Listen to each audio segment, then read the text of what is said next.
So I'm here with Cleveland Brownlee, and Cleveland, you've been playing baseball obviously a long time. What got you into baseball when you were younger? You know what? My dad, he was a big baseball fan, and he taught me a lot of the things that I use today to help me be successful in my career. And you know what? I found it a sport that I could have fun with and meet a lot of nice people, so I just kind of stuck with it. Now, you grew up in Atlanta. Did you cheer for the Braves, or was there a guy in the Braves that you did cheer for? Well, it was like growing up in Atlanta, you had to be a hometown fan. You couldn't cheer for anybody else, and you know what? We would always go Braves, and you know what? We grew up in Turner Stadium, and you know what? The Braves always had a good team, especially through the 90s, and so, yeah, it was nothing to cheer for our home team. Anyone in particular that you followed on the Braves, or just more as a whole? You know, I was a David Justice fan and a Fred yeah. McGriff fan. I like to see those two guys hit. And then David Justice, he married Holly Berry, so. When you first came to London, it was 2010. You were, what, mid-20s, young guy, right? New city, new country. What was the first thing that kind of stuck with you in London? Well, the first thing that really got me was the temperature here when I got out the plane. Like I said, it was so cold that I had never felt that before. But the thing that kept me here was the fans. The fans kept me here, and you know what? Rupen Scott gave me an opportunity to play here. So I think that was the biggest impact, Rupen Scott giving me a chance to be here and play. And a chance to play. You talked about the fans. The fans are one thing that a lot of majors players love about playing. You get to play at Labatt. You get to play in front of usually a pretty good crowd. Is that something that's kept you coming back over the years as well? Oh, of course. We got some of the best fans, not just in the IBL, but I say in the world. You know what? They cheer for you whether you're doing good or you're doing bad. And those are the kind of fans that you really want, especially when you're an athlete out there. And every time you're not going to have your best game, but you got somebody cheering for you on the side, that's the best you can ask for. Now, a lot of the fans, some of the newer ones as well, they know you as the designated hitter, you know, the big DH. You used to play some other positions, though. What was probably your favorite position other than DH? You know what, when I first came here, I was a lot slimmer, in better shape, a little younger then. I played outfield. I could run a little bit, and I would say that was my favorite position just because, you know what, I was always unpredictable. I took the worst routes, but I always got to the ball.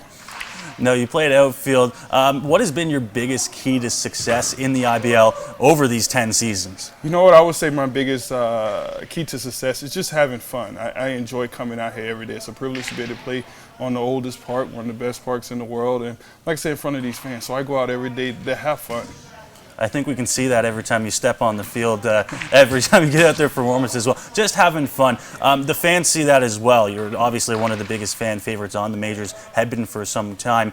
Is interacting with the fans part of the great part about playing for the majors? Oh, of course. That's one of the best things in this atmosphere here. You know, like going out there, talking to those kids, talking to the parents, and you know what, the kids look up to us as we're somebody on the Blue Jays. And you know what, like I say, we're a couple steps away from there, but to them it feels like, you know what, you're talking to a major league guy. And to give that guy a chance, like I say, I was that kid before, looking up to players that play, and you know, I got a son now, and I want him to look up to these guys the same way.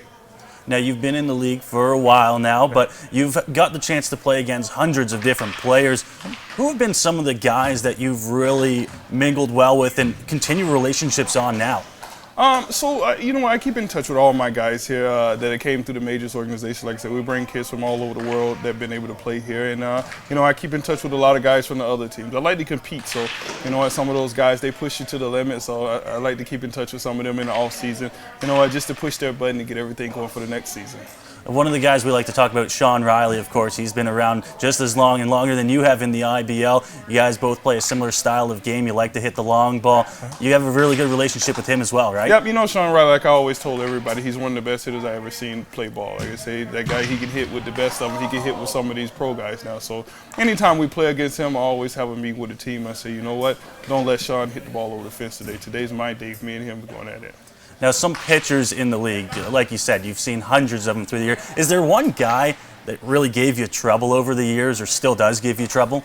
You know, I always tell people, pitchers really didn't give me trouble. It was more the catchers that did, because a couple of the catchers, you know what, they got in my ear and challenged us. But Kitchener always had one guy that always gave me trouble, Novelis Intenza. And you know what, he was one of those guys that he just talked to me the whole time he was pitching. And you know, he gave me a little trouble, but we battled. We're still good friends to this day, and we battle each and every time. Is there anything that you're really looking forward to if you get to play some more baseball with the majors?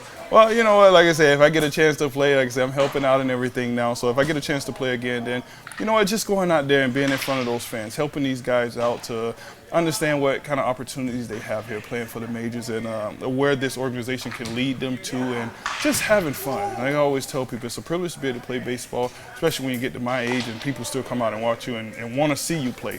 So I always try to teach these young guys, man, go out and have fun. You never know what tomorrow brings, and you're healthy now, so go out and give it your all, leave it on the field. This is a time to forget all the troubles you have in life and just enjoy it. Awesome. Well, thank you very much for joining us today, Cleve. Have a great year. Thank you.